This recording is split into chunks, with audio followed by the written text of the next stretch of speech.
The Legend of Zelda, one of the most beloved franchises in all of fiction. And since it is so beloved, it's only natural that people would take it very, very seriously. And that includes its storyline. Because of the fact that The Legend of Zelda's storyline and general timeline was very poorly explained in the games themselves. And this is due to the fact that the games do not take place in chronological order. We've had a sequel to the first game, but after that the timeline went back, then a bit forward again, then way back again, then a bit forward. It quickly became a mess. And when the Oracle games and Wind Waker came out, by this point the timeline was a total wreck. There was very little way to salvage it without having all sorts of contradictions all over the place. And as such, the timeline debate in the Zelda series quickly became the subject of conversation when it comes to gaming as a whole. And make no mistakes about it, timeline debates were serious business. Every Zelda fan would have his or her own theory as to what happened, and stick very, very strongly by that theory, even though the explanations provided by the games were, as I said, shaky at best. But this would all change in mid-December of 2011, when Nintendo announced that they would publish an art book featuring all kinds of art from the various Zelda games. The book would be called Hyrule Historia, but it's not the art that would keep everyone's attention, but rather the fact that the book would provide all the answers. Everything that has been said over the last several decades about the Zelda timeline would not hold much ground, because finally we would have a canon explanation for everything that's happened in the 25 years since the series exists. Now, the book was scheduled to come out a few days after the announcement. Do you see anything wrong with this?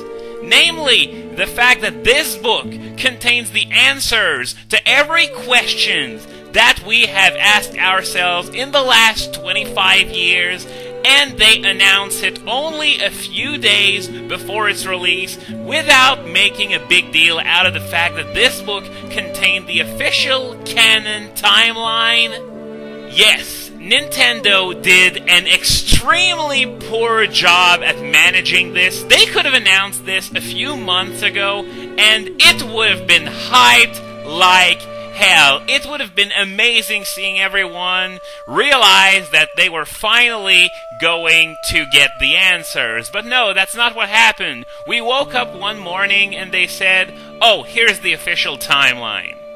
This confirms what I've been saying all along. Nintendo's marketing department is run by freaking monkeys. But as for the timeline itself, I'm sure most of us have seen it by now and have their own questions about it. But what about those of you, because I'm sure there are some of you who still haven't seen it yet as of the time of this video going up. So here it is, you're about to see it, the official Zelda timeline. The first thing you're going to notice is that the split timeline theory, which was meant to explain what happened in Wind Waker and its sequels, is now indeed canon. However, it is not the classic split timeline theory where there's only a young Link timeline and an adult Link timeline. They also added a parallel story to all this, which I'm going to get into a bit later. But for now, let's just take a look at the timeline game by game and see how it goes down. First in the chronology is Skyward Sword, which does make sense since it was always meant to be a prequel to Ocarina of Time and the earliest game in the timeline. It explains the origins of the Master Sword, how come Ganondorf plagues the land in most subsequent games. It's all part of a curse led by Demise on Link and Zelda at the end of Skyward Sword. Next up are Minish Cap and Four Swords, the first two games of the so-called Four Swords trilogy. It makes sense that they would happen very early in the timeline because Minish Cap allegedly explains how Link got his hat. Now, the direct contradiction is that he does have a hat in Skyward Sword, as it is part of the uniform that the Knights of Skyloft wear. But nonetheless, if it's their decision to put Skyward Sword first and Minish Cap second, I won't really argue, because both games are meant to be prequels to Ocarina of Time, and I don't think either game has much in the way of references to each other one way or the other, so this can be easy to accept. Now, the problem with that is that Four Swords Adventures is somewhere else entirely in the timeline, but I'm gonna get to that when I get there. Then we have the alleged heart of the timeline, Ocarina of Time. This is where the timeline gets really confusing. I'm sure we're all familiar by now with the events that happen at the end of the game. Link defeats Ganon and Zelda sends Link back in time to relive his childhood, therefore creating two realities. One where Link actually gets to live his childhood, leading into the events of Majora's Mask, and one where Zelda has sent Link back, but that reality doesn't stop to exist. It continues on, and as a result, we get the events in the Adult Link timeline. But first, let's take a look at the Young Link timeline, where Link has been sent back in time. Of course, the fact that Link is allowed to live his childhood leads up to the events of Majora's Mask.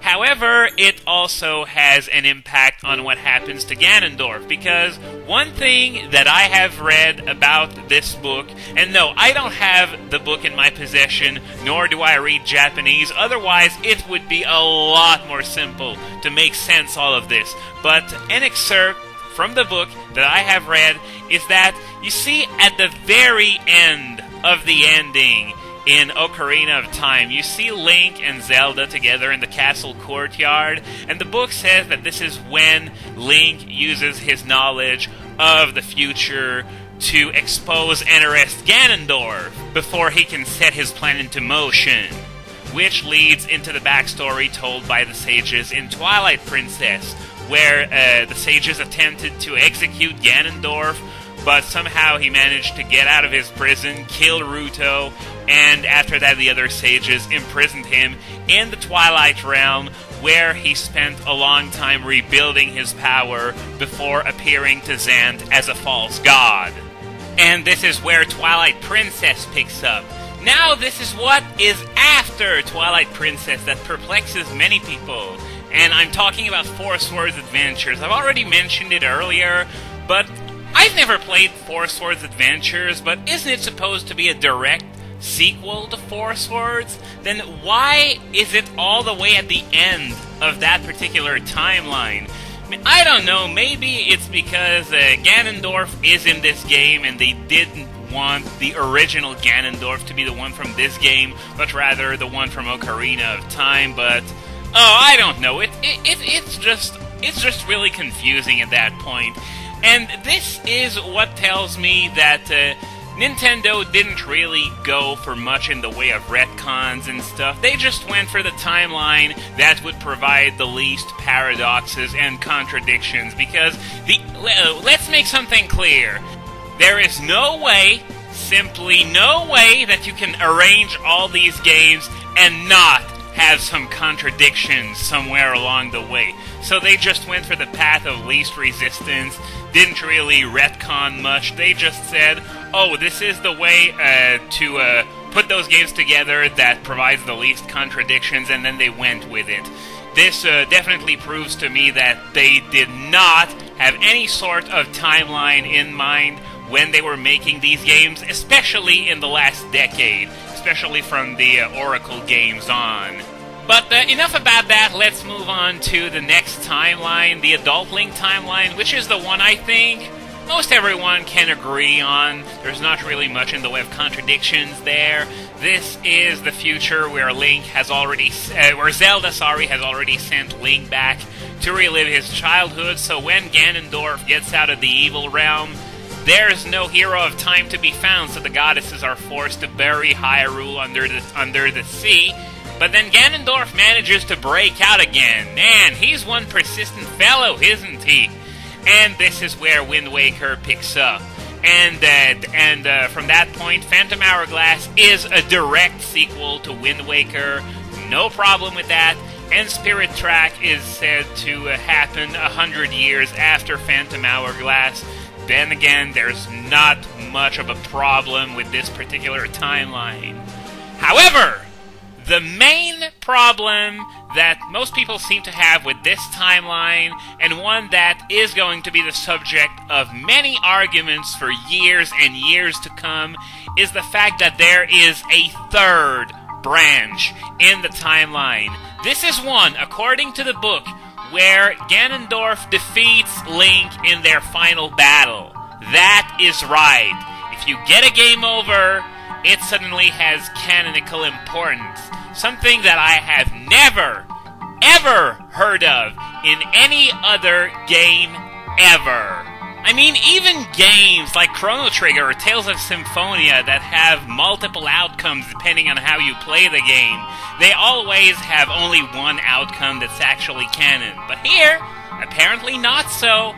And the problem I have with that is that, well, I can buy the split between the young Link timeline and adult Link timeline, because when Zelda sends Link back to relive his childhood, suddenly the adult Link reality doesn't cease to exist. It can't really stop to exist all of a sudden, so I can buy there being two parallel timelines. However, Ganondorf doesn't have that luxury. He cannot win and lose at the same time, and this is where that's really a problem for me. So this gives me the impression that instead of being something that actually happens, that scenario, as well as all the games in that particular timeline, are sort of, you know, a what-if scenario. Sort of like in comic books, where you got imaginary stories that aren't actually canon. I mean, how many times has Lois Lane obtained superpowers in those imaginary stories? This is the impression that it gives me, that this entire timeline is sort of an imaginary story of, you know, what if Ganondorf actually defeated Link in Ocarina of Time? What would happen then? And this would be the result. At least this is the only possibility that makes sense in my head, at least. And if that's the case, then it's really awkward, because that what-if scenario that never really happened includes the first 4 games released in the Zelda series, that is, every game released before 1998, as well as the Oracle games. So, yeah, it really feels awkward, and whenever, the next time you're going to play one of these games, you're always going to be having that lingering feeling in your mind that, you know, the events in that game never really happened. And I'm not talking about the same "it never happened" as in Sonic 2006 either. It's something completely different in a what-if outcome to a game that happened before in the timeline.